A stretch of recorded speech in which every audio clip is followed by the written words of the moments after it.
We're recording.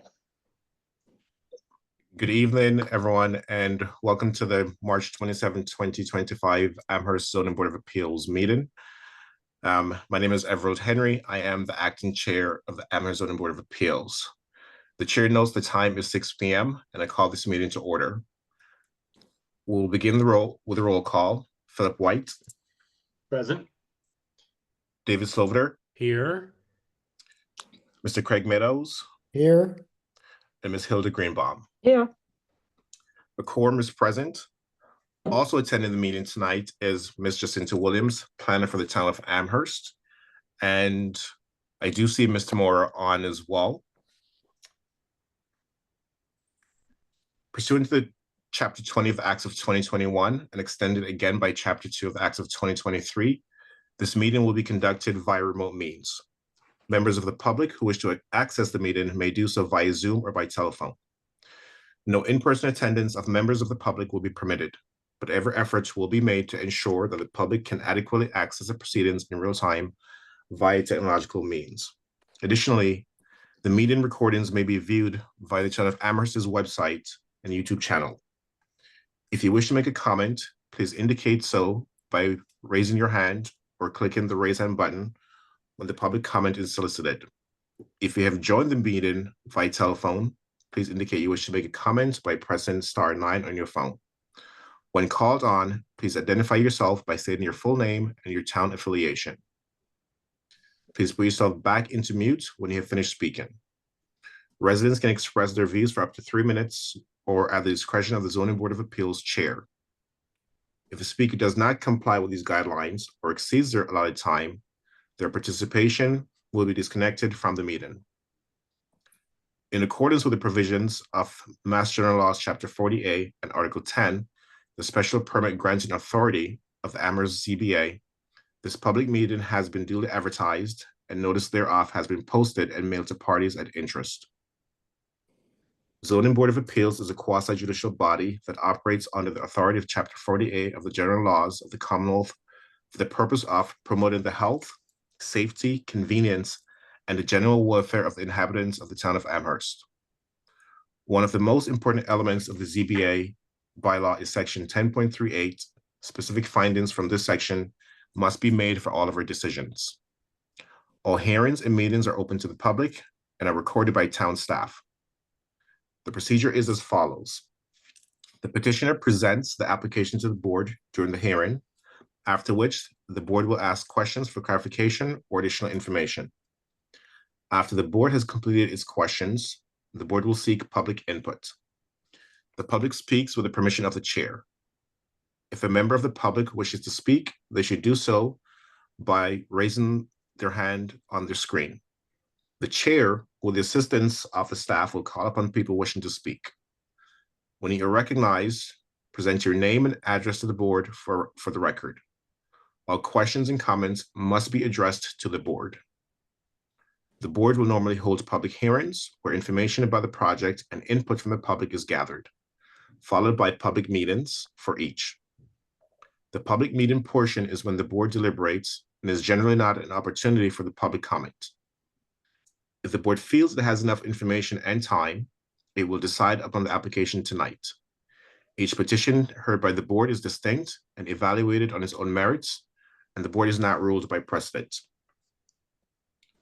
Statutorily, for a special permit, the board has 90 days from the close of the hearing to file a decision. For a variance, the board has 100 days from the date of filing. No decision is final until the written decision is signed by the sitting board members and is filed in the town clerk's office. Once the decision is filed with the town clerk, there is a 20-day appeal period for an aggrieved party to contest the decision with the relevant judicial body in the Superior Court. After the appeal period, the permit must be recorded at the Registry of Deeds to take effect. Tonight's agenda is public hearing on ZBA FY 2025-18, 72 Curtis Place, request to reconstruct a two-family dwelling, non-owner occupied duplex that was destroyed by fire located at 32 Curtis Place, map 18D, parcel 5, RN, zoning district.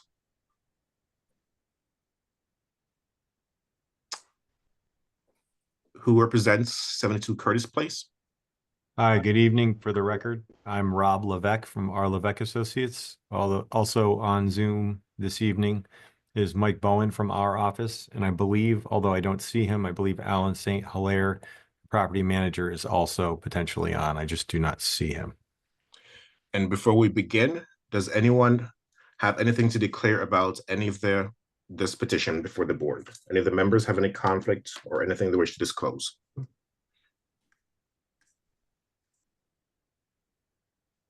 I see no response. And just for the record, the members of this panel are myself, Craig Meadows, Philip White, David Silver, and Ms. Greenbaum. On tonight's petition, the documents submitted are as follows. The application of 72 Curtis Place special permit submitted February 17th, 2025. 72 Curtis Place plans submitted February 17th, 2025. 72 Curtis Place, I think it's a new maps or plan submitted February 17th, 2025 as well. We have a sample lease that was submitted March 24th, 2025. And we have another site document submitted on February 17th of 2025.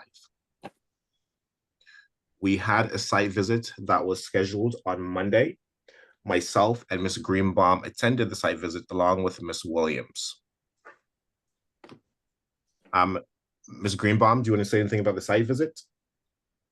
Well, we got some idea in the pouring rain about where the building was going to go and where the parking and the trash was going. Well, the parking pretty much where it currently is. And the front of the building will now be facing Curtis Place rather than Belchertown Road, from what I can figure out of the plans and what we saw. But I believe the front is now on Curtis Place, where originally it was on Belchertown Road, since it was built way before Curtis Place was in existence. I guess that's about what I can say. And that is also what I remember. Yes, the major change with the new building is the front of the building, as Ms. Greenbaum pointed out, will now be facing Curtis Place as opposed to Belchertown Road. We did, for clarity, there is an existing structure that was destroyed by fire. My understanding is that this existing structure will be demolished in its entirety and a brand new building will go up. Mr. Sloviter? I just wanted to let you know that while I could not attend the formal site visit on Monday because of a scheduling conflict, I did go to the site yesterday and walked all around and looked in the windows and saw the beautiful flooring. I must admit, I was quite surprised when I pulled up there because the applicant keeps using the word destroyed. And I expected, I mean, it may have destroyed in this case, may mean rendered uninhabitable, but I was astonished that the thing was standing. I expected to see a pile of charred rubble because the word destroyed was used at every opportunity. But so I also have seen the property firsthand and know what you're talking about. I just wanted to make sure you knew that. Thank you. And maybe destroy is an insurance word. Yeah. An insurance word, did you say? Yes. But yes, that was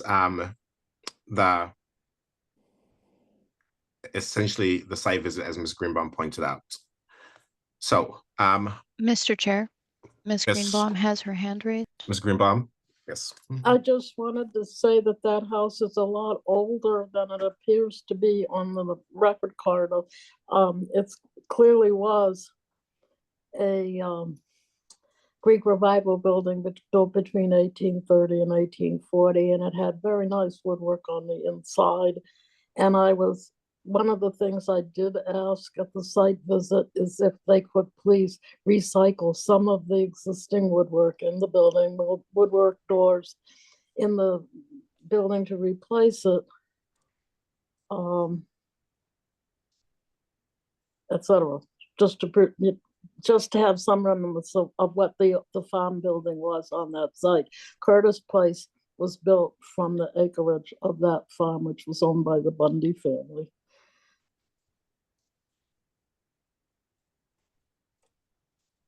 Thank you for that. I thought Um, I should reveal that I did ask a question if that could preserve some of the existing interior and recycle it.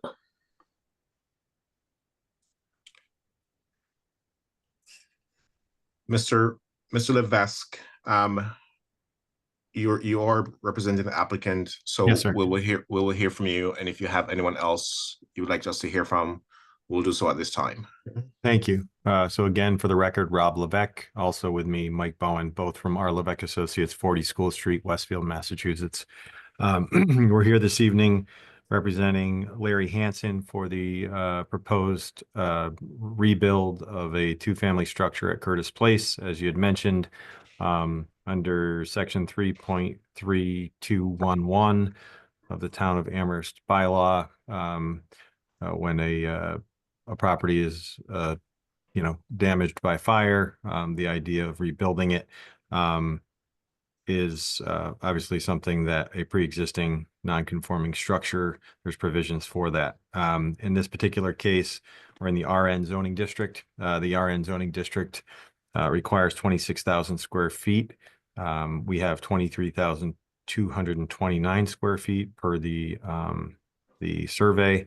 Again, we're looking to rebuild this on the essentially the same footprint, slightly different, as mentioned in based on your site visit. That is accurate. The building is being, I guess I would say, rotated perpendicular to the existing structure for site planning and feasibility purposes. If it pleases the board, what I'd like is Mr. Bowen to be able to share his screen so that we can show you the site plan quick, kind of go through the details, also show you the architectural plans briefly, and then we'd be happy to answer any questions that the board or the, anyone from the public may have, obviously through the chair. Yes, Mr. Bowen, go ahead.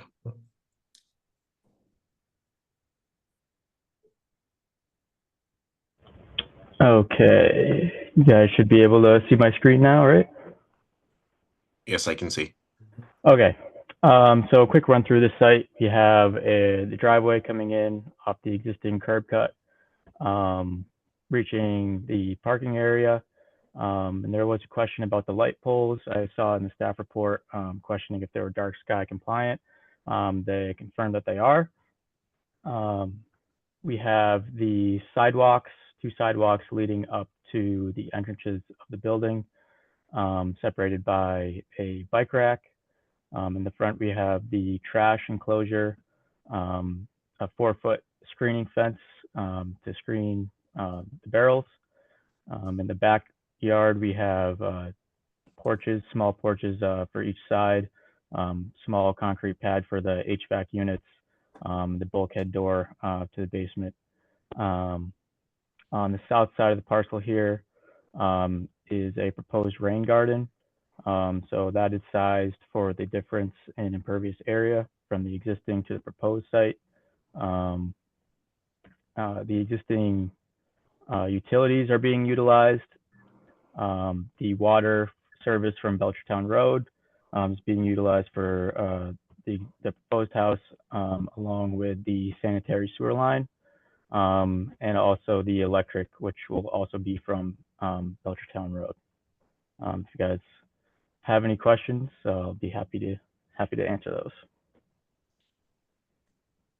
Does anyone on the board have any questions on the site plan? Mike, could you also share the architectural plans? And I or do have- actually, would you prefer we wait and answer any questions on the site plan? Then we could share the architecturals, I guess.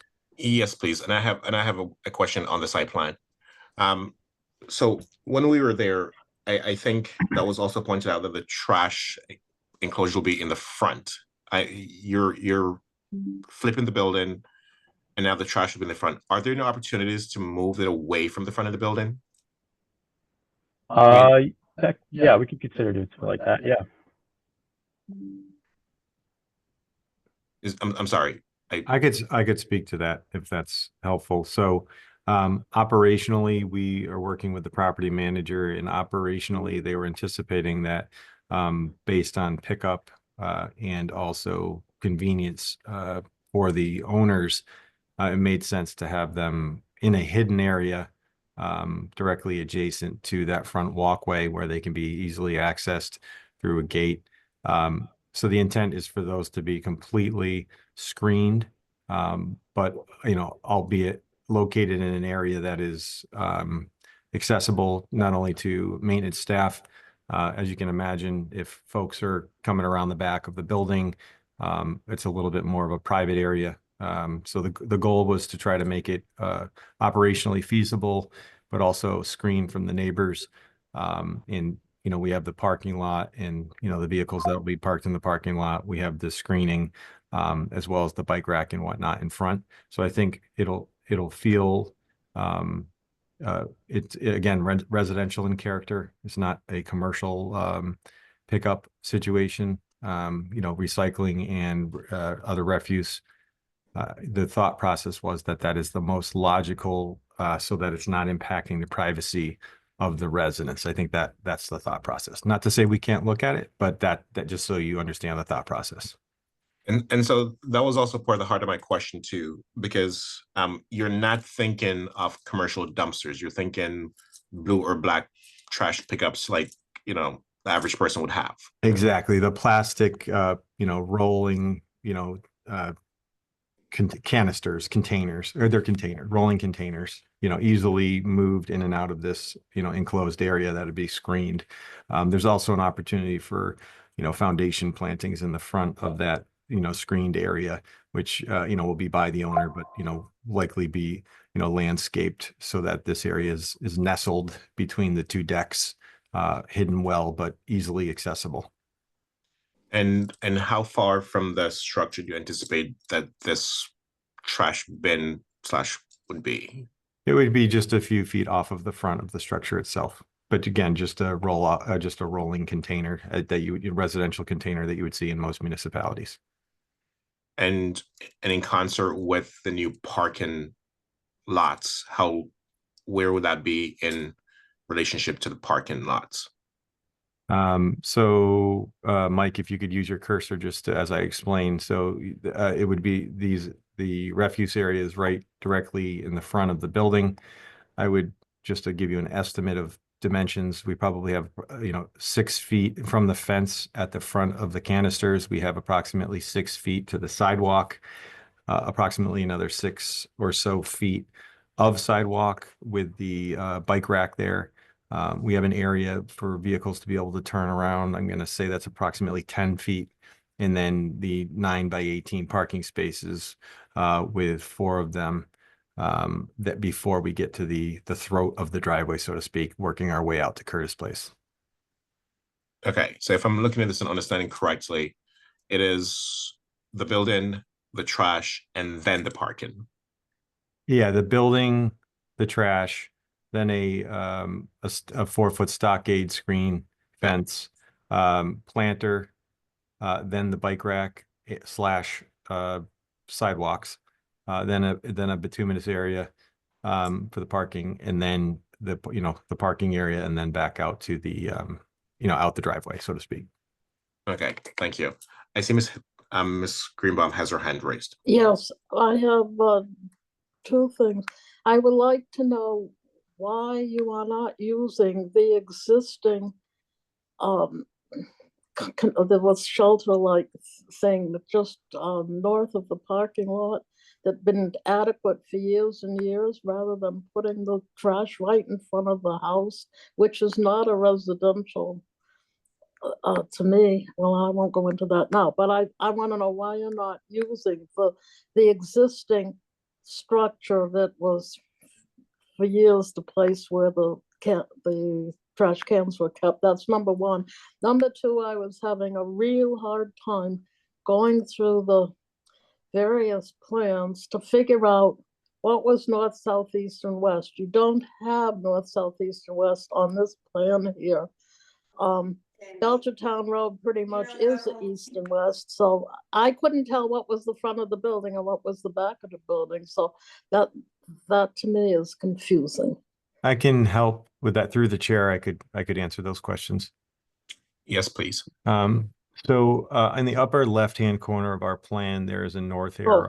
I that- didn't see that on mine. I looked for it all over, I didn't see it. Yeah, and I don't know if you have them digitally. It definitely gets tricky as well. But so I guess top of the page is north. So the north Okay. arrow. Just to give you a general orientation. I I don't know if Mike can highlight the structure that you're speaking of, the existing structure. He probably didn't put it on there, but it's at the, what I would call the north end of the parking area that's on east, well, I don't even know. I'm gonna say that it's on the bottom part, the four places on the bottom, next to that. is- Yeah, I don't want to Rain, it was hard to see it, but I knew that it was there from my. okay, I don't want to previous look. misrepresent, so I would definitely need to look a little bit closer at that. One, I It's think not on the general- picture. You okay. could put it on that one. It would be on an existing plan, which isn't here. Okay, maybe we could go to a street view. It might be available. So generally speaking, what's happening with the driveway and with the parking area, it will be shifted. Mike, could you kind of highlight with your hand or your whatever the cursor, the existing edge of driveway? And so there's an edge of pavement right where Mike's hand is. That's where the existing driveway is. The new driveway will be shifted, I guess, towards the north, or we'll call it northwest, kind of rotated. We'll call it clockwise. So, we're kind of taking the driveway. If your pivot point is at Curtis Place, we're rotating everything kind of clockwise. So I don't know if that building is in that area, but one of the reasons we're not having anything out in that general vicinity is we want to make sure that it's close to the house where it can be managed properly, also picked up.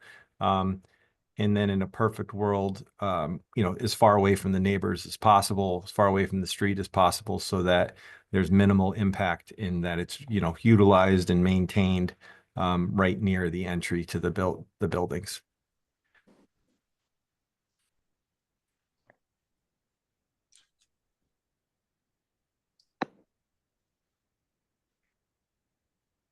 Any more questions on the site plans from anyone? Oh, yes. What is the status of the wetlands and the rain garden, et cetera, with the Concom? Very good question. Thank you. So we did receive the comments from town staff regarding the drainage easement directly to the southeast. We have had Ryan Nelson, our wetland scientist in-house, conduct a site visit, and there is a wet area there that has been identified and delineated. We plan on submitting an application to Erin Jock from your Conservation Commission. We've been in contact with her with regard to what specific filing she would like to see, whether it would be a request for determination of applicability or whether it would be a notice of intent. So with our information that has been gathered very recently, we anticipate submitting a filing and showing that buffer zone.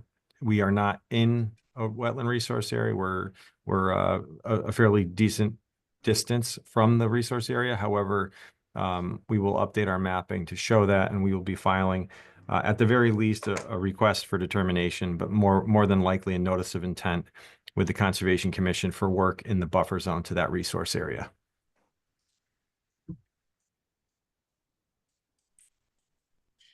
Thank you. And I'm sorry, as far as the rain garden, I would have to confirm whether or not that falls within the buffer zone of that resource area. There is a possibility that it does, in which case, the commission will look closely at that. Again, the rain garden, as proposed, is generally in conformance with some of the stormwater management standards that came out from Mass DEP in 2008. So we would expect that there would just be, review of that process through the notice of intent. There's no new point source discharges And this is, would not qualify for the stormwater management standards under Mass DEP based on our cursory review. So, our depiction of the rain garden and our design and calculations associated therewith were based on some brief discussions with Jason Skeels, the city engineer. Town engineer, I should say, sorry. Mr. Meadows? Two comments. One, again, with the trash barrels. I noticed the comments from the planning board also mentioned the trash barrels location. I know on, at least on the street that I live on, the town has asked that the trash barrels not be kept in the front of the buildings. Perhaps that does not pertain to Curtis Way, but I would think that it does. And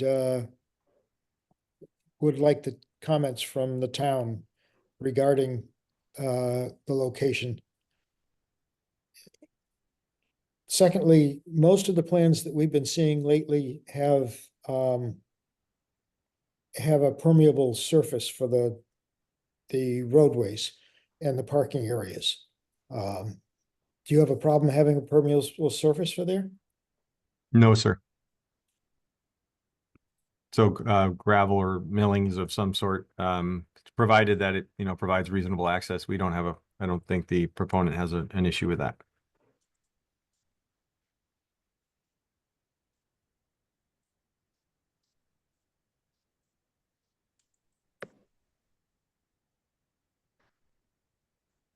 Are there any more questions or comments on the site plan? If not, I would ask Mr.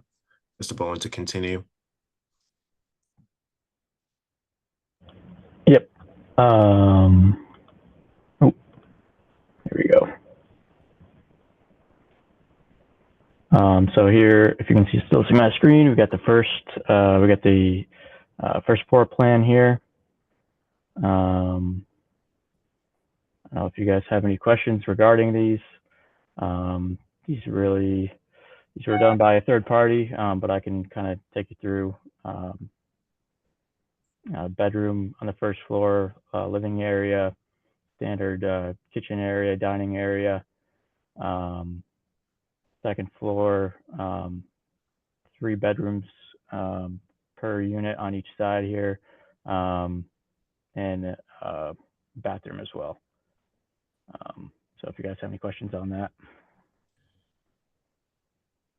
I have a question, and it goes back to comments from the planning board. And given that we're talking about floor plans, the second floor does not appear to align with the first floor. The stairs are not in the same location when measured from the exterior walls. And can you speak to that as to why that is? Yeah, I can speak to that. We noticed the same thing, actually, and it appears that the architecturals need to be updated to properly reflect the mirroring, so to speak, of what's going on within the building. So we can make sure that the architect gets that updated. So to clarify, it is an error that's just That is correct. on an error on paper. Yes, sir.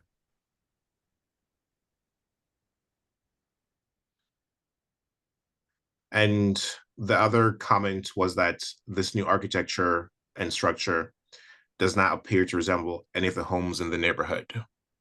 Can you explain the rationale behind going away from common theme in the neighborhood? I cannot speak to the architectural character. I guess I would apologize to the board, where our role is just to kind of give you, we're the site planners, civil engineers, landscape architects, and surveyors, and actually environmental folks too. We do not do the architectural components.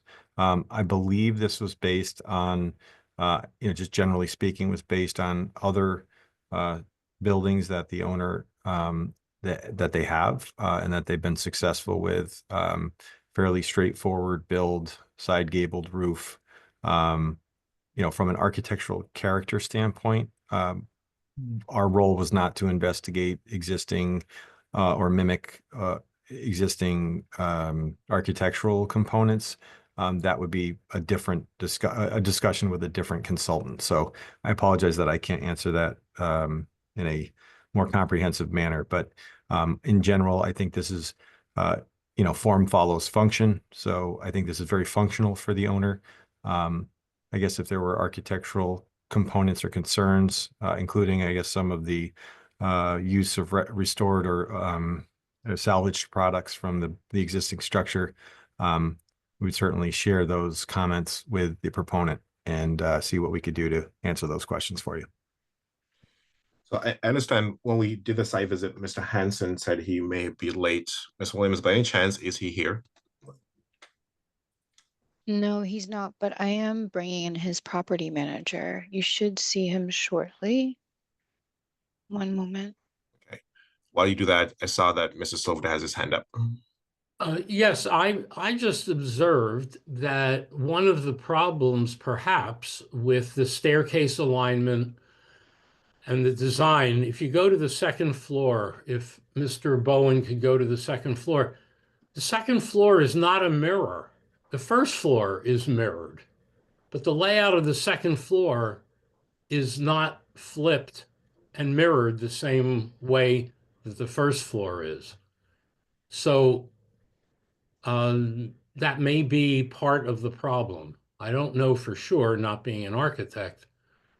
I But believe if you- Mr. if St. you- Hilaire, through the chair, sorry. I believe Yeah. Mr. St. Hilaire will be able to answer a lot of Okay, the if you look at the architectural first floor, they are, the two units are mirror images of each other, but the second floor is not.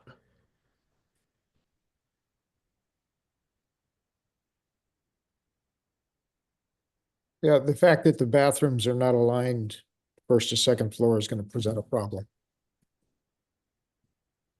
I just wonder if that is a mistake from the architect's not rendering, it's the architectural plan. Is it through the chair? Is it possible to enter Mr. St. Hilaire into the meeting? He is, and he has his Oh. hand up. So, Mr. Oh. St. Hilaire, welcome. Thank you.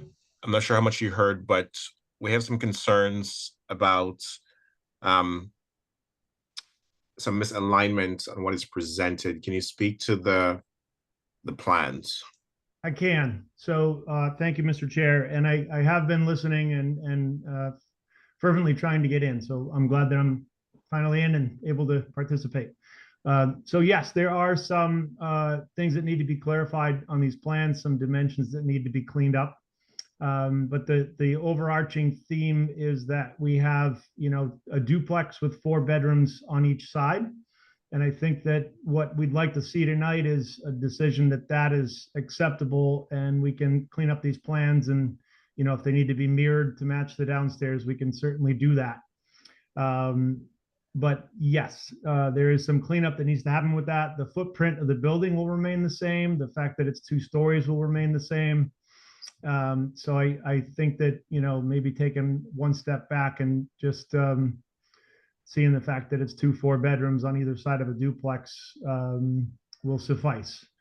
To take a step back and talk about how the building doesn't necessarily fit with the neighborhood, to give everyone a little bit of perspective, this house that stands now that's severely damaged by fire was the original building on the land that the subdivision of Curtis Place was developed from. So that's the original farmhouse. And there is a visual aid, I think it was a subset of the site plan that showed the original building in its footprint and this building in its footprint. And they're very, very similar. The size and the bulk are the same as what was there. So we're not asking to do anything new or different. We're just asking to rebuild what was there. We are consolidating it. We are taking a lot of the old farmhouse wings and extensions off and making it a consolidated building, which we feel is a little more presentable and handsome than the building that's there now. We do have some photos of that. If you'd like to share them, we can. And we're also receding from the road. We're pulling the building back away from the road with consideration to, the neighborhood and the appearance, pushing it back further on the lot to help it fit in a bit more. So that is what I would add to that. I think that we do have an aid that we can show the outline of the existing building and the new building to show that the footprints are very, very similar. And the building that's there now is 2 stories and with a very high roof pitch, probably an 8 or a 10 roof pitch. So the bulk and the size and the scale are very similar to what's there now. So, Mr. Hillier, if you have something to show, yes, by all means, go ahead so the board can see the comparison. Okay, great. Let me just bring that up here. Mike, if you could show that site plan again while I dig this up. We just have a colorized version of And that just site plan. and just for clarity, are you saying that 72 Curtis Place is the original and everything else was built differently after your house? That is correct. Okay. Yeah, 72 Curtis was originally an address on Belchertown Road, and the farmland that was associated with this house was later developed into Curtis Place.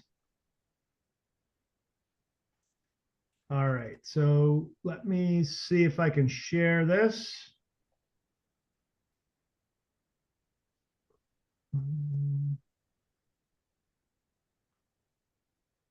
Bear with me, don't use Zoom a whole lot.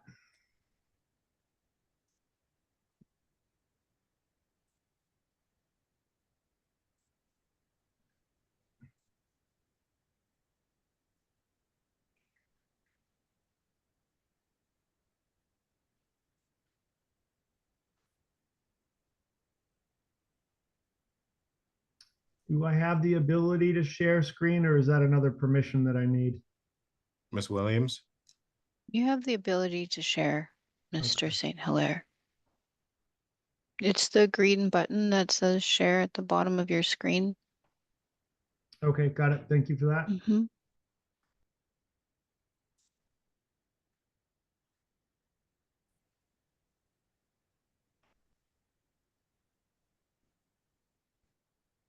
All right.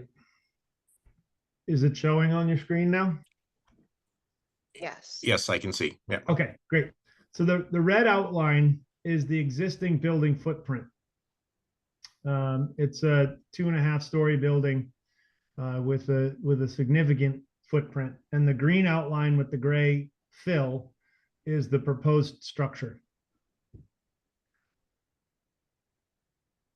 So you can see just visually that the existing building is perhaps even larger than what we're proposing in size and scale and footprint. And I can bring up some photos as well.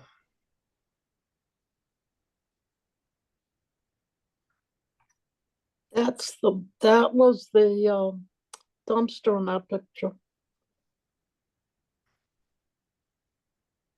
So that's the structure. My sense is that the highest section was the original building, and then it had a series of additions to accommodate larger families and so on. And, you can see it goes in 3 different directions and covers quite a bit of the lot. The backside of the new structure will be in the approximate same location as the backside of this structure.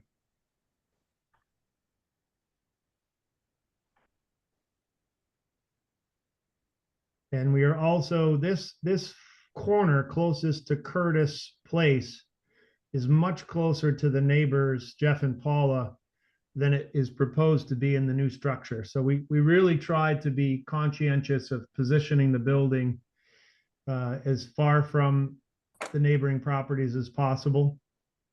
And you can see there's quite a bit of existing vegetation as well to buffer that. This is the north corner of the structure, and you can see how close it is to the neighbor's property as it is currently. And that will be, there'll be some parking up there that'll even be further from that property line. So that was the intention of That's the dumpster. Where that, you missed it. this area. That's where the trash usually goes.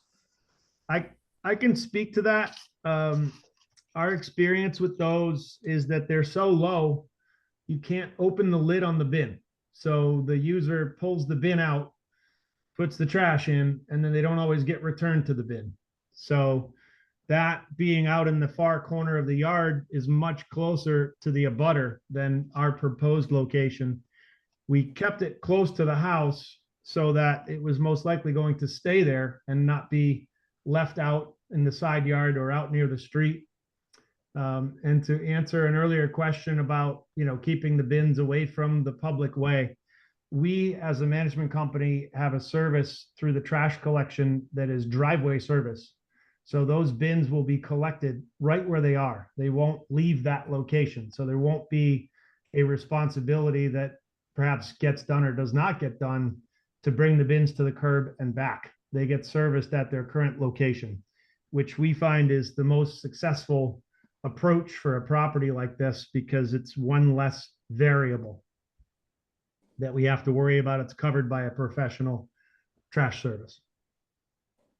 And there is screening proposed in front of those trash containers, a 4-foot tall fence, which we've used on a number of projects successfully. Those have been approved in past projects, and they do a nice job of obscuring the trash containers from public view. And it would be the same case. This view that you're looking at here from the cul-de-sac towards the building, you can see that little green door, I think, is the approximate front facade of the proposed structure. You can see how far away from the public view that is, as opposed to the other container that was there before. I think I might have a better photo of that shows it front and close. Yeah. So this is right next to the neighbor's property line. And so we wanted to move that away from there and keep it as close to the building as possible so that it was the furthest as possible from the neighbors and from public view.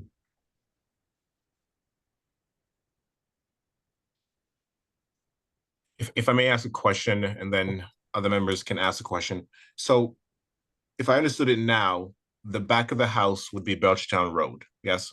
Correct. Would there be any fencing, anticipating that somebody with kids potentially may rent here, would there be any fencing separating the property from Belchertown Road?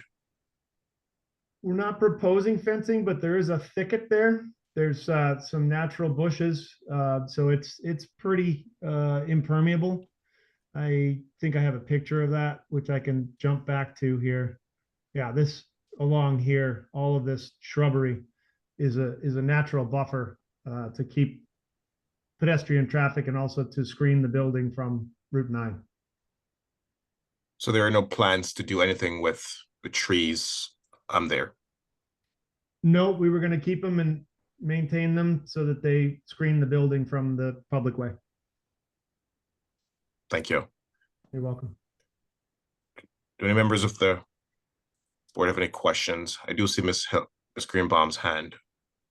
Does he have a photo of the front facade, the Greek Revival facade? Of the existing building? It faces Belchertown, of the existing building that faces Belchertown Road. Yeah, I think this is what you're looking at. Why didn't you take a picture of the front? Because that's the one that's, dates the house. Right. Well, to be clear, at one point that address was Belchertown Road, but it's now I know Curtis that was Place. 583 Belchertown Road. Right. So being on Curtis Place, that's the approach of the vehicles, that's the driveway, that's the address. So that's, You don't want to show what you were tearing down? When the building is reconstructed, the front facade will face Curtis Place. That's not what I asked you. I asked you if you have a photo of that facade now. I do. And the historical commission did a great job of I documenting. didn't ask that. I asked you for a photo of the front, not that. That's the back door.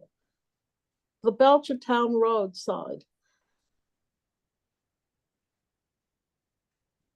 There you go. Yeah. That's what a Greek revival building looks like, though it's distorted.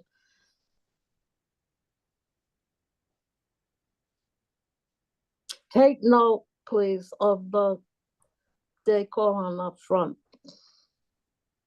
The pediment, the columns, corner columns, the front door, the window treatments. Take a look at that and just remember what it looks like. What I was going to add, Ms. Greenbaum, was the historical commission went through and did a bunch of documentation of the building. And they did not impose any demolition delay. So they were I understand that. I just wanted you to show the picture. great. So we can refer to it later. Mr. Chairman, just noticing, your previous question and the information that's been provided by Mr. St. Hilaire, I do think it's helpful. You can see in many of the photographs, the surrounding structures and the comparability or the similarity between those other buildings and the proposed structure in terms of roof line, general size and scale of those other structures. So I think if there are any remaining questions about the proposed building, I do think some of Mr. St. Hilaire's photographs lend themselves to answering some of those questions. Thank you for that. Do any other members of the board have any questions?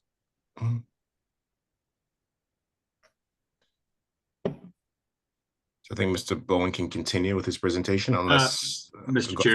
I'm sorry, Mr. White, go ahead. Oh, you're fine. And actually, my question is just something for the record. Mr. Hilaire, excuse me, Mr. Hilaire, did you state your name and address for the record? I did not. My apologies. So it's Alan St. Hilaire, and we are at 754 Main Street, Amherst, and it's Valley Property Management. Thank you for that, Mr. White. Yeah. My apologies.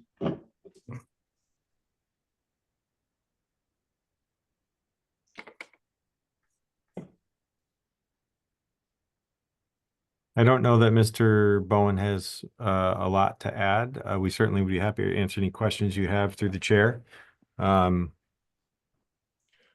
think procedurally, it sounded like there was potentially a time frame associated with some of the department reviews.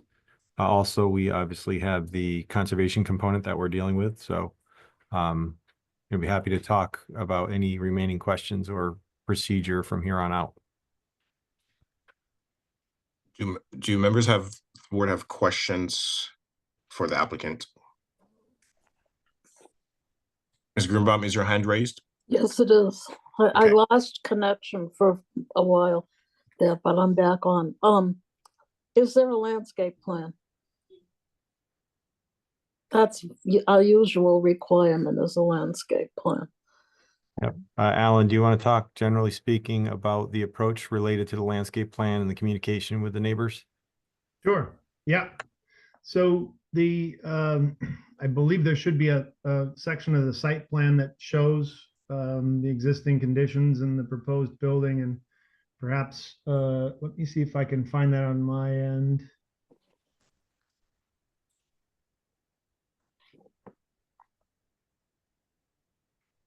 I have the site plan shared right now. Great. The existing additions are kind of underlaid underneath the proposed, but you can see, there's a row of bushes here. Tree line comes up to about around there. There's a good amount of bushes and tree line around the site to the abutting properties. What Thanks, do Mike. you intend to plant?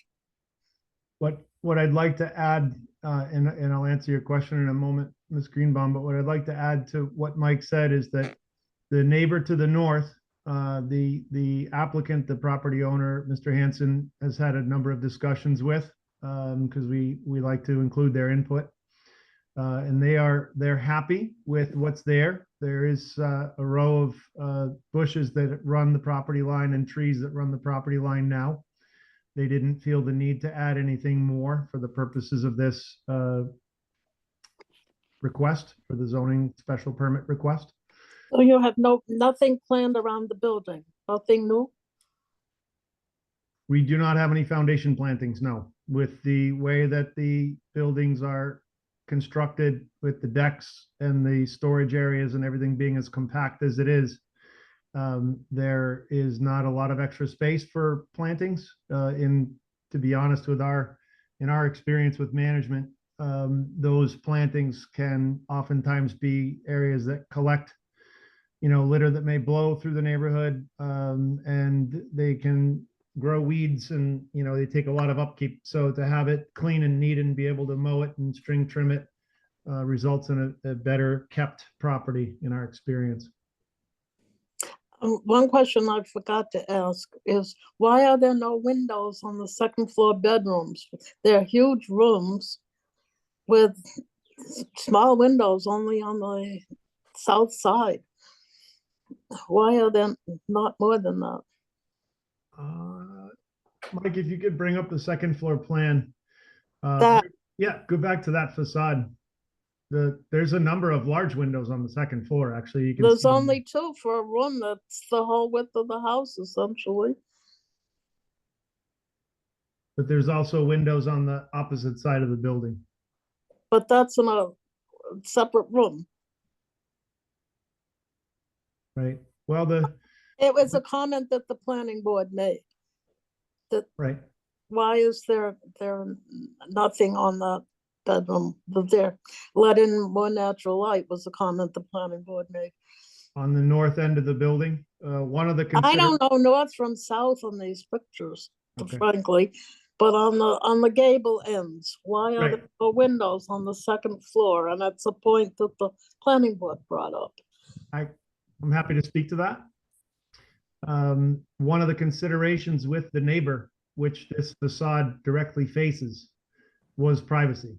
So having the windows face the front and the back of the house, but not the gable ends, was deliberate to provide the best privacy with the neighbors. So there wasn't a direct sight line. However, at the- the site visit, that end faces a wood, the detention basin area. It does not face a neighbor on either side. The end that you're looking at in this 3D view does in fact face the neighbor to the north. It's not what you've been showing in the pictures. And what I'd like to add is that the double windows we show there, the double mulled 3x5 windows, are larger, much larger than the required light and ventilation under the building code. So while the orientation is specific, there is ample light and ample ventilation. I'm just asking the question because the planning board noted it. Got it. And the best answer I can give is that it was input from the neighbor to keep the windows from facing directly at them.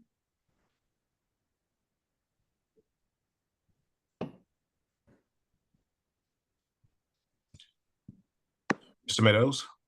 I see no indication of what the cooling system or what the heating system is. Can somebody speak to that, please? I'm happy to speak to that through the chair. Go ahead, Mr. St. Hilaire. Okay. It's not shown on this 3D rendering because we kept the equipment to the rear of the building. But the building is proposed to be an all-electric building. So there will be some small ductless mini split heat pump compressors on the southwest facade of the building to keep them as obscured from public view as possible. So they're facing Belchertown Road. They are, yes. And there's, as far as I can see, there's no screening between Belchertown Road and this building. There's quite a bit of natural screening, actually. What you just showed us a few minutes ago is not really screening, is it, during the winter?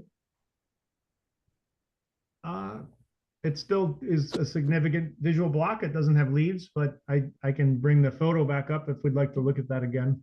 Yes, please. Let's see.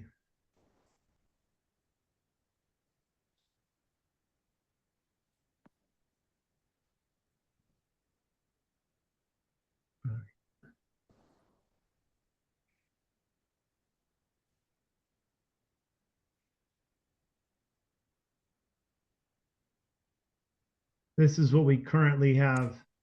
There's a number of deciduous shrubs, but they're, I would say, an 80% visual block from the road. And the other thing that's obscuring it from the road is that the roadway is quite a bit lower than the building. So they're passengers of the vehicles passing by are at a much lower elevation. They're not really seeing the back of the house as much. But we don't have any plans with elevations, do we? I think that would probably be reflected on the site plan. I think there is some topography on that.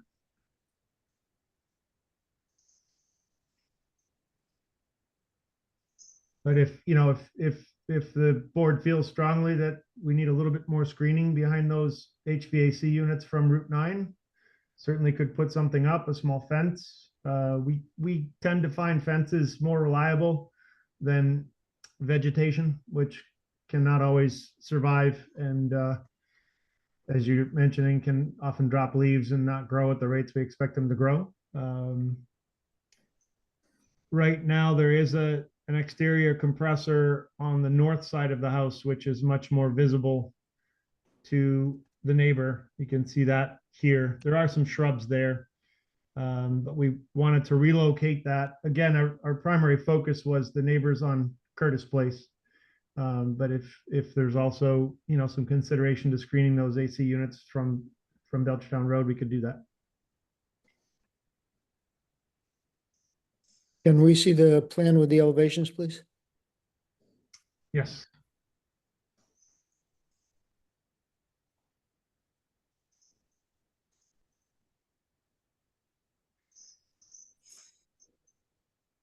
All right.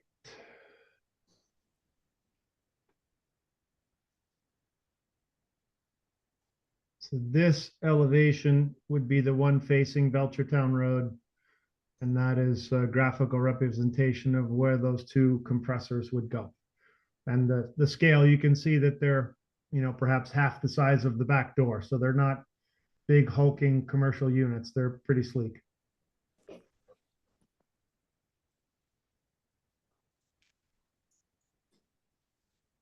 Mr. Chair, Mr. Sloviter has his hand up. Thank you, Ms. Williams. Mrs. Sloviter? Well, I've been taking notes, but I'm waiting for the public meeting to make a number of comments, but I feel it's appropriate to make a comment now about this. When I was at the site yesterday and I walked around the back where the elevation that we're looking at now would be, I was actually a little bit surprised how much lower Belchertown Road is than where I was standing. The natural vegetation there obscured the cars that were going by rather quickly, because that stretch of Belchertown Road, there's nothing going on there except cars driving by quickly. I don't think that the compressors, the heat exchangers from the splits would be even noticeable to cars going by. It does not seem to be any kind of an issue with screening from what I observed. I saw a number of cars go by. They were going quite quickly. I don't think it's reasonable to think that drivers are going to be looking to the side at this building at all. It's just a transit point on Belchertown Road. So I find that what Mr. St. Hilaire is saying about these units not being an issue is reasonable. So I'm making the comment at this point to try and help this along. Thank you, Mr. Chair. Thank you, Mrs. Sloviter. Do the applicants have anything else they'd like to present? No, sir. So with that, then, if there are any members of the public that wishes to make a comment based on this petition before the board tonight, this is an opportunity to do so. If you are here via Zoom, please raise your hand to be called on. If you are here on the telephone, I believe you press *9 to be recognized. And before we do that, I see Ms. Williams has her hand up. I just have a public comment to submit on behalf of Jeff and Paula Osborne, if I may do so. Yes, please. So their email reads, "This is Jeff and Paula Osborne. We live at 82 Curtis and just wanted to relay to you that we had met with Larry Hansen not too long ago. We were given a tour of 72. We were also able to look at the plans of the new building. We are okay with the current design and knowing that there could be changes." That is the extent of their comment. Thank you, Ms. Williams. I see that there's only 12 people on here. Are there anyone in the audience who wishes to speak or make a comment? Mr. Osborne is here. I don't know if he wishes to comment. His hand is not raised. Okay, it doesn't look like that. So no So- comments. So if there are no public comments, I would entertain a motion to move to a public meeting while keeping the public hearing open. So moved. Second, It's been moved and second. The vote occurs on the motion. The chair votes aye. Mr. White, Aye. Mrs. Sloviter, Aye. Ms. Greenbaum, Aye. and Mr. Meadows. aye. This is a public meeting where the petition is discussed. This is not an opportunity for the petitioner to add anything. This is for discussion. And if I may just add a few comments before we do that as part of the public meeting. So one of the things when I looked at this, I differ heavily to the town planner and building commissioner, building inspector. I mean, this is a new house being proposed, and this is why we have the planning department and building commissioners to make sure that it is built according to code and up to standard. I look at this as one of the primary reasons why we're here is because it will be a non-owner occupied, and that is what we're here to, quite frankly, vote on, is whether or not to allow it to be a non-owner occupied. How it's going to be built, everything else, I suggest would be under the purview of the planning board. And I read what was provided to us by Mr. Malloy, and they have concerns. And I think those concerns should be addressed by the petitioner.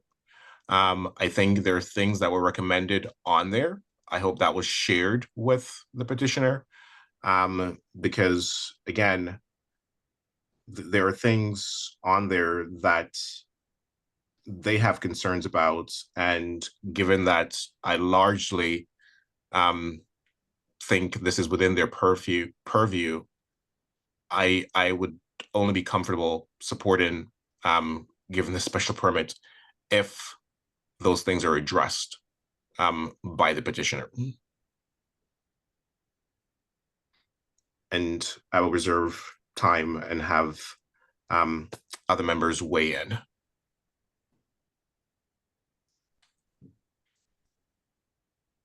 I see Mr. Meadows.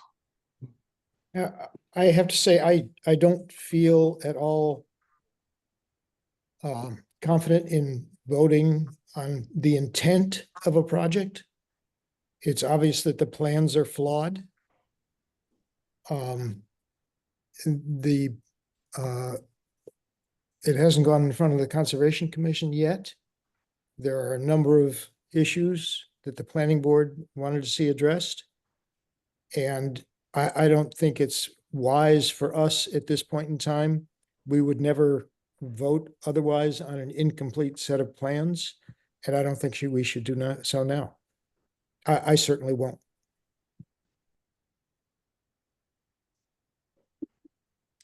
I know, Mrs. Silver, you said you were taking notes for the public meeting.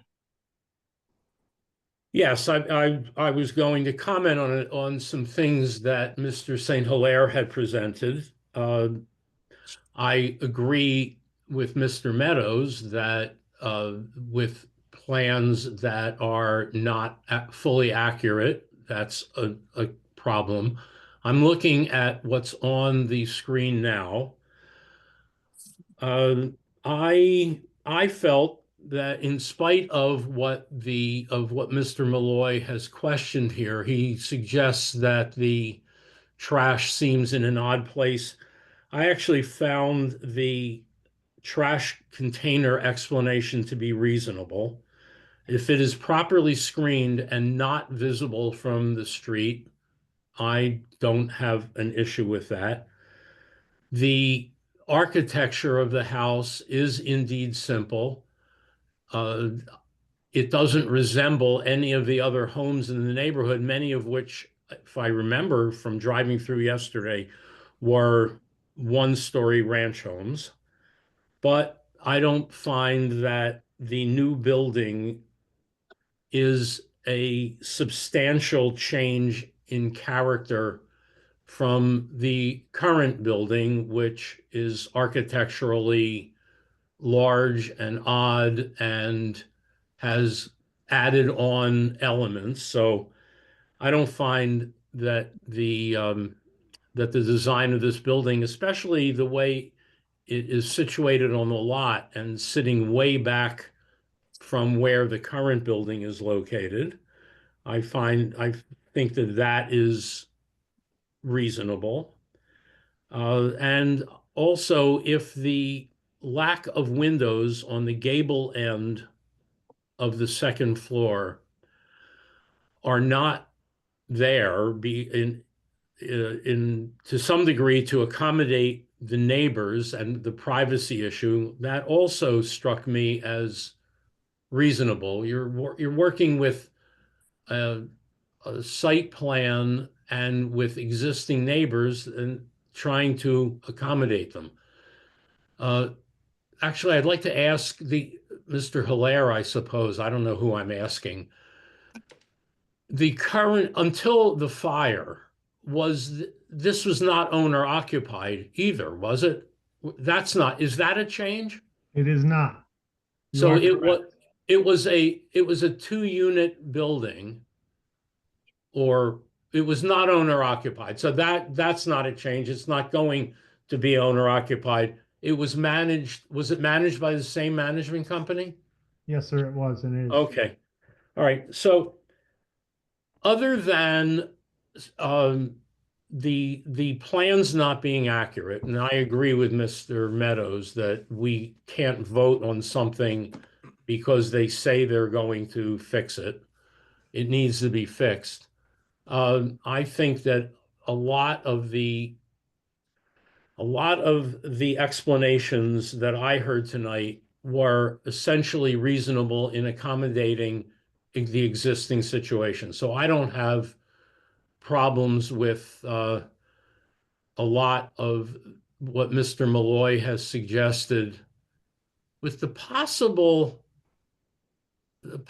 question of the parking spaces being arranged so as not to look quite as commercial. But otherwise, I'm fine with a lot of what was presented tonight. Thank you.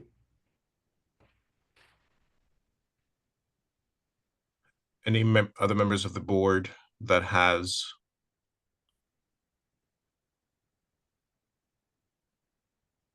Mr. Chair, if I may add a couple of comments when the time is appropriate. I do not believe we can do so in the public meeting. Okay. So, yeah. Ms. Greenbaum? One of the issues that was not addressed is what is the composition of the neighborhood in terms of how many houses are rental houses and how many are owner occupied on that circle. My major comment is I'm very unhappy that this building looks like an army barracks, and I'm sorry to say that. And that's why I asked you to show the front facade facing Belchertown Road. I think that if you add some windows, and I know that building very well, there are no neighbors on the gable ends of that house. There is forest on both, or essentially overgrown trees on both the north and the south, and you can see that in the picture, that there are no abutters, essentially, of that lot. So there could be windows. There also could be corner columns, corner posts on the columns, like the one in the front. There can be decoration up in the cable in terms of molding or something like that, like on the current Greek Revival front, that would make it not look like student rental housing. And you talk about the lack of landscaping. It always had landscaping in the past, and it was always well maintained, and it looked good. And if the way you're talking about this place, it looks like you're only going to be renting to college students that aren't going to take care of it and not going to keep it looking good. And that bothers me. And I think that the architecture would be a lot more attractive if it did have a little bit of embellishment on it. And I can't approve of this the way it is. I want to see a landscape plan. I want to see what the Concom is going to say about the detention basin or the rain garden, whatever you want to call it. And I want to know, if this is the only rental property on the street, but I would like it not to look like a rental property. I would like it to look like a house that somebody might want a family to live in. That's the beginning of my comments, and I have a long list of other things, but those are the big ones. I can't approve this the way it is. This bottom line. So if I may add a couple of things. So I think when we were at the site visit, Mr. St. Hilaire and Mr. Hansen did articulate that I think half of Curtis Place were non-owner occupied, and we can verify that. Just to make sure we're correct. So in defense of the petitioner, I don't think it is in our purview to tell someone who bought this land or owned this property what to build on the property. That's incorrect. That happens because the very first sentence of 3.211, or whatever the number is that it needs to go through the section of the bylaw, which I think is 3.21 or whatever, that has to do with design. And that's the number one thing with all non-owner occupied or even owner occupied duplexes have to comply with the design guidelines. That's the first sentence on the table 3. I am agreeing with you. You mentioned that on the site visit, and I read that. And yes, I'm agreeing with you. But what you're saying is you're given very specific details as to how they should build. And I don't think that's the intent of 3.2. Just suggestions which might improve what looks like an army barracks and what looks like an obvious student rental in a neighborhood of owner-occupied houses, and it's not acceptable to me. I'm not going to vote for that. It has to go back and it has to be improved. And the planning board recommended light on the north and south, or whatever those gable ends are, direction, to allow morning and evening light into those rooms on the second floor. It looks like they're saving money at the expense of the neighborhood. You look at the map, there are no houses on the gable ends. Fucking kidding me. Mr. Henry, I think the tenor of the board is such that you might suggest to them to withdraw. Oh, I was coming to that, Mr. Meadows. Thank you. I was going to hear from Mr. White before I get to that. Yeah. Thank you, Mr. Chair. I won't take much of anybody's time. I would agree with pretty much the majority of what the board has said, and say that I don't know that I feel comfortable voting in the current state that we are at. Or at least voting in the affirmative, let's say. Yeah, thank you. So Mr. Hanson and Mr. St. Hilaire, you've heard the comments of the board, and by virtue of the comments, any vote tonight would fail. You would not get your special permit. Every person here has very valid concerns that part of the democracy is that, you know, everyone gets to weigh in. Everyone pointed out what their concerns are. I don't believe that the majority, what is being asked is unreasonable. You have guidelines. I initially pointed out that I defer to the planning board and they have a list of things that they suggested, and nothing was presented tonight to say that we will address what was suggested. You still have outstanding items from Concom. So rather than having a vote that, quite frankly, will not work for you, to Mr. Meadows' earlier point, you do have the option to withdraw your petition, go back and review, correct, listen to the comments of the board, go back and fix, and come back to us at a different date. I know Ms. Williams has her hand raised, so I have to get to her first. So these are your options, because to everyone's early point, if we had a vote on the special permit, you would not get that special permit tonight. Before you do that, Mr. Levesque, Ms. Williams. Could I also suggest to the board voting to continue to a date certain? Yes. So that we don't have to repost a legal ad, they don't have to reapply with the, you know, application fees. This would buy them some time to go to Concom and also allow the hearing to continue. And I can offer up those dates now, if you would like to entertain that suggestion. Yes, please, while we're discussing that. But before you do, while you look at the dates, would the members of the board be comfortable continuing this to a date certain for the petition to address those concerns? And Mrs. Slobodur, you have your hand up. Yes, I'm glad that Ms. Williams made that suggestion, because I thought that withdrawing the petition in its entirety did not make sense. There are some things that the applicant needs to address and clean up, no question. I agree with Mr. Meadows that it is not fully appropriate. It's not appropriate to vote on it one way or another tonight, actually.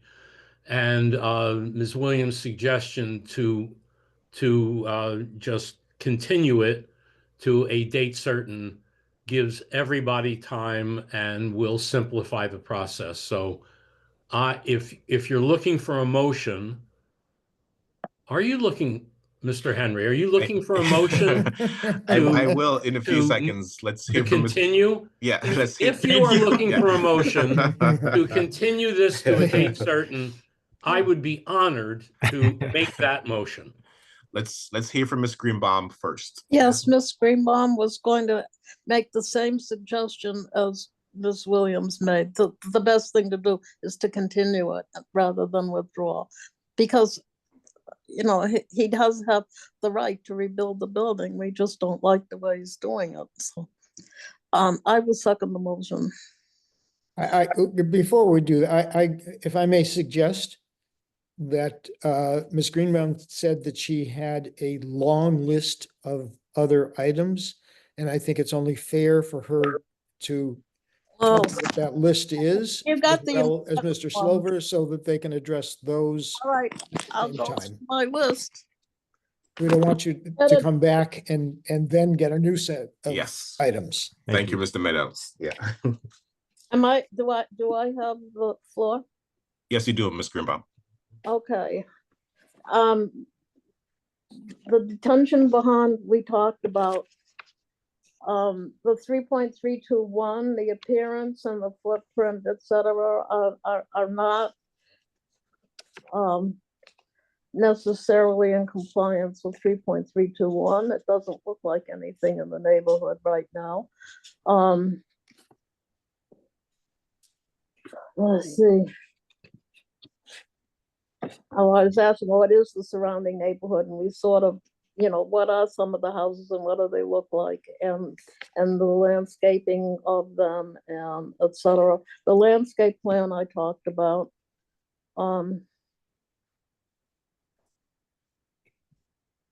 Oh, I have a question about, do we want to talk about the management plan at all? I I have a think, question about the management plan, about, we didn't get to it. You're there from 9 to 4, essentially 5 days a week, and then there's a telephone number to call. And so the question to fill in is, what happens when you call the telephone number and you reach an answering machine? And that needs to be fleshed out more when they bring it back. Oh, the other thing is, what color are we painting it? And did you think of making some kind of trim around the windows, or corner? I can't remember the name of what they're called. Anyway, the corner posts, corner boards is the word I'm looking for. Do you think about putting something like that on, and trim around the windows? That might be a possible color. One of the things we always asked for in the past with duplexes is, what color are you going to paint it, and what color is the roof, etc. And think about making the building a little bit more beautiful.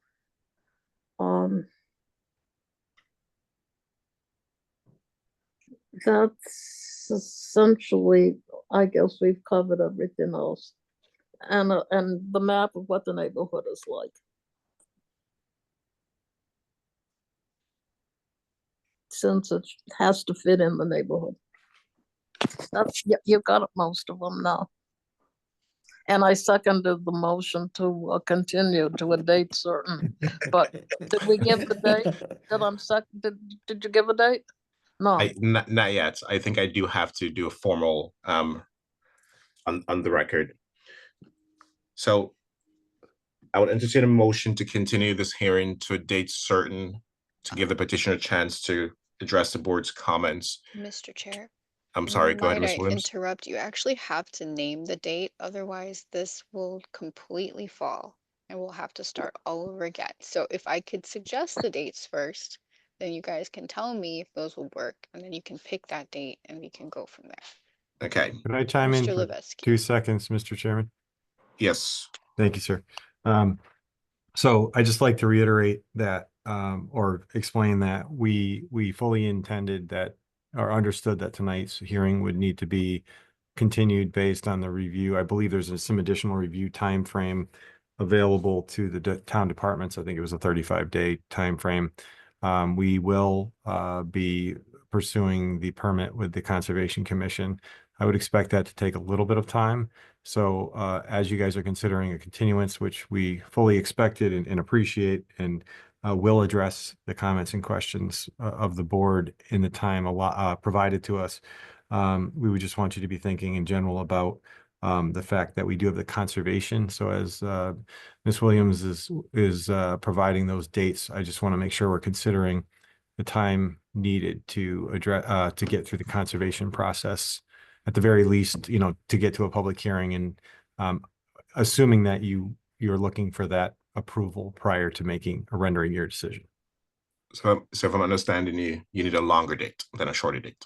I don't think we want too long, but I think we need to be realistic with the time frame for conservation in general. We could always request a continuance ahead of time, worst case scenario. So I'd prefer not to go too far out, but just be cognizant of, you know, the conservation submittal process as well. So maybe when I hear some of those dates, I could chime in respectfully. Thank you. Mr. Meadows? I didn't notice one way or the other, but I wanted to ask Mr. Moore, do those plans, and I would assume they do, need to be submitted by a registered architect?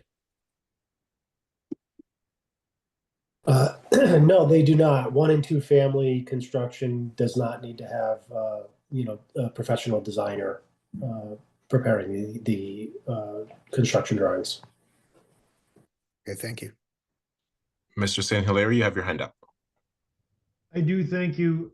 In the same spirit of Mr. Meadows' comment of establishing exactly what the recommendations are, I wondered if we could take a moment just to read through the planning board comments, because I think some of those perhaps are applicable and some of those are not. And if we could just look at those quickly, that would be helpful for us to prepare our return presentation. I don't necessarily procedure that we can do that in the public meeting. So I'm sorry, Mr. St. Hilaire. You will have those to review with you. And if you need to submit something to us in writing before the next hearing to say you've addressed them with the board, with the planning board, or which ones are not applicable. But this is not the opportunity in the public meeting to for the petitioner to address those issues. Okay. And Thank you. Mr. Chairman, we'd be happy to communicate with town staff and review, the video of the hearing as well. Thank you. So, Ms. Williams, what do we have for dates? I was going to propose May 22nd or June 12th.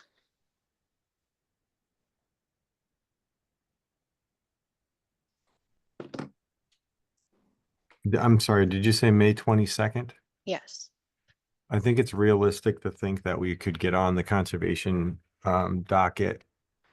Absolute worst case scenario, we would know ahead of time and we could certainly notify town staff that we would need a continuance. I don't believe there is a possibility that we would still need a continuance, but if the board was willing, I would like to go to the first date so that we're not delaying this farther than necessary with an unoccupied structure.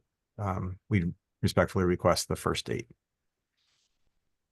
So, Levesque, the date would be based on if the people who have this petition are available, unfortunately. So, does May Okay. 22nd work for the board? Ms. Greenbaum is a yes. Yes, it's a scheduled ZBA meeting night, so Okay. it's already set aside for me. So Mr. yes, Meadows, yes for me as well. Mr. Meadows, are you here? As far as I know, here. Yeah, no, no. New are you York. I'm not planning on going farther away than New York. Yeah. And Mr. White? I'm good. Okay. So May 22nd will work. Ireland. Yeah. Craig, I think it's you and me though. They're like, where are you at now? Egypt? So I would entertain a motion to continue to a date certain of May 22nd. So moved.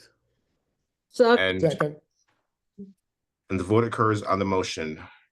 Mrs. Sloviter, Aye. Ms. Greenbaum, Aye. Mr. White, Aye. Mr. Meadows, Aye. and the chair votes aye.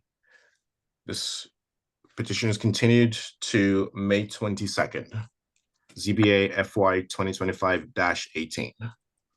Thanks, everyone. We appreciate your time. Good Thank night. you, guys. Thank you.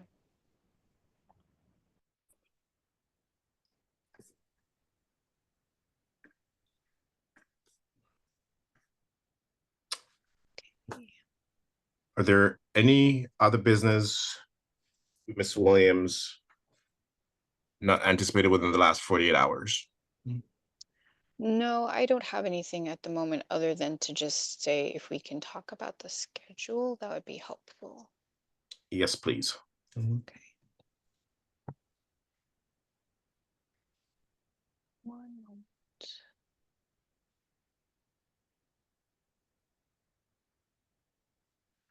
Okay.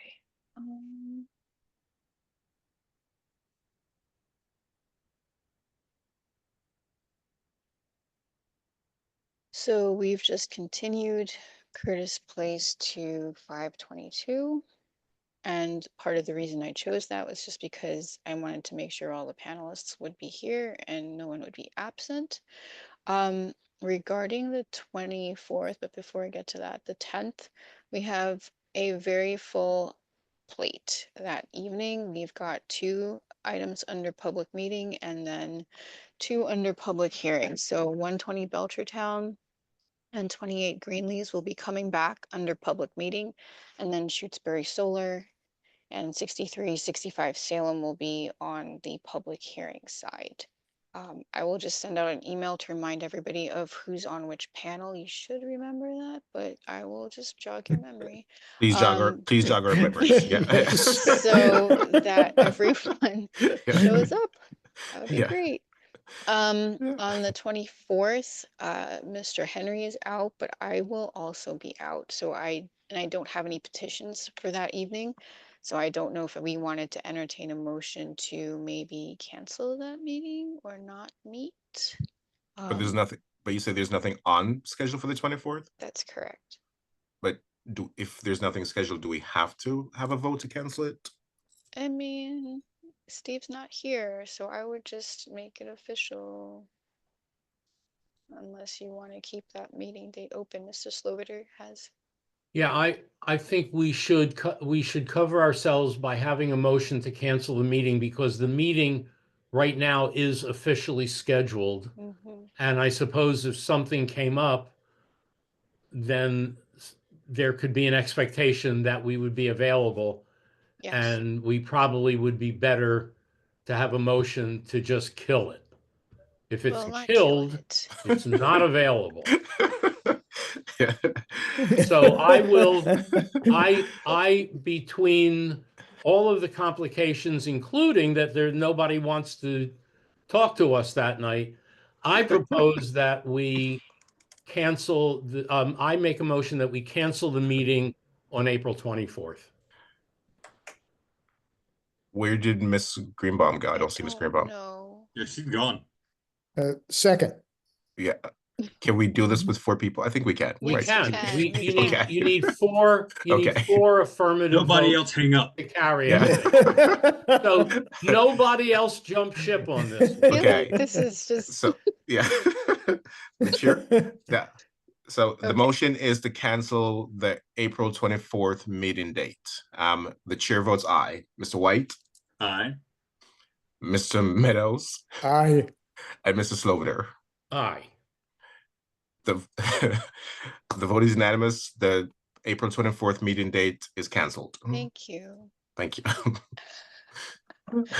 Oh boy, we're almost done, guys.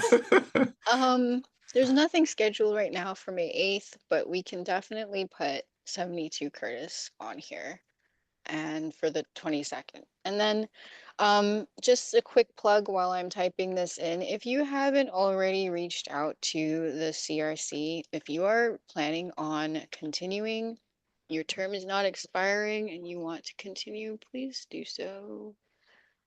That's about it.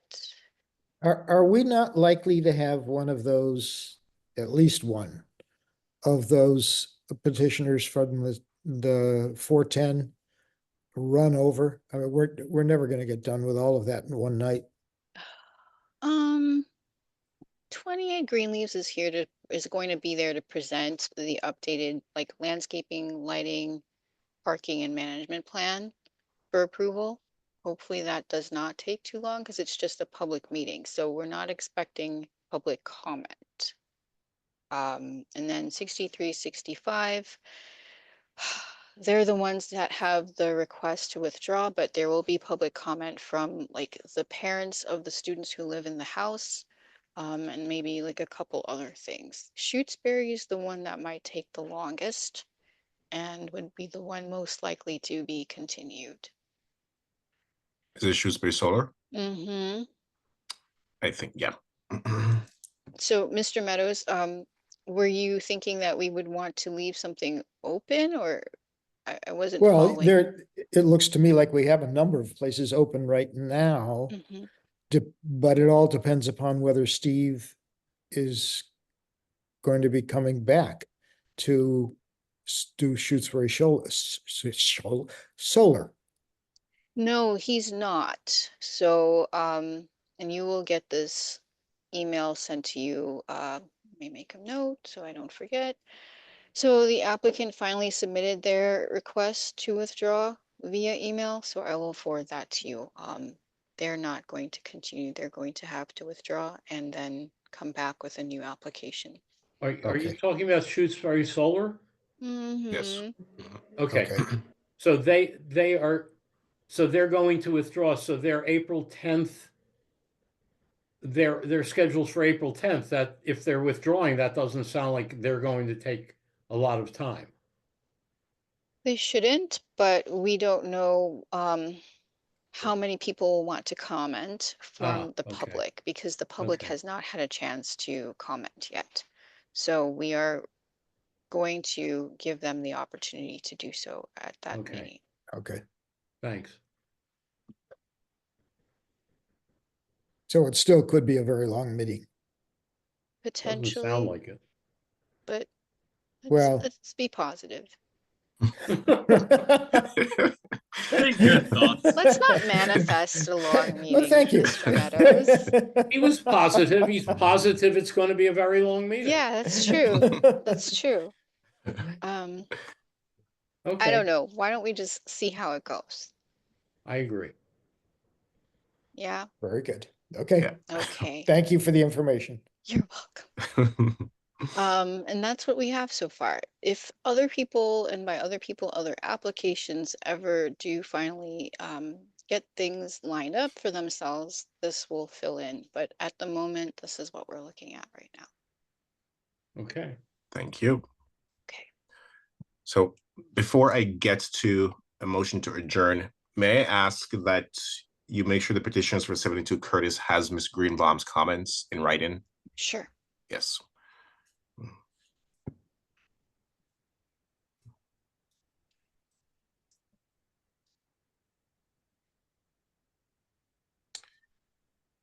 In that case, I would entertain a motion to close the meeting at 7:37 p.m. Do I have such a motion? So moved. Second. Second. The motion is not debatable and just requires a roll call vote. The chair votes aye. Mr. White, Aye. Mr. Meadows, Aye. Mrs. Sloviter. Aye. This March 27th ZBA meeting is hereby adjourned. Have a good night, everyone, and thank you. Bye. Good job, night. Mr. Thank Chair. Oh, thank Bye. you. Very good.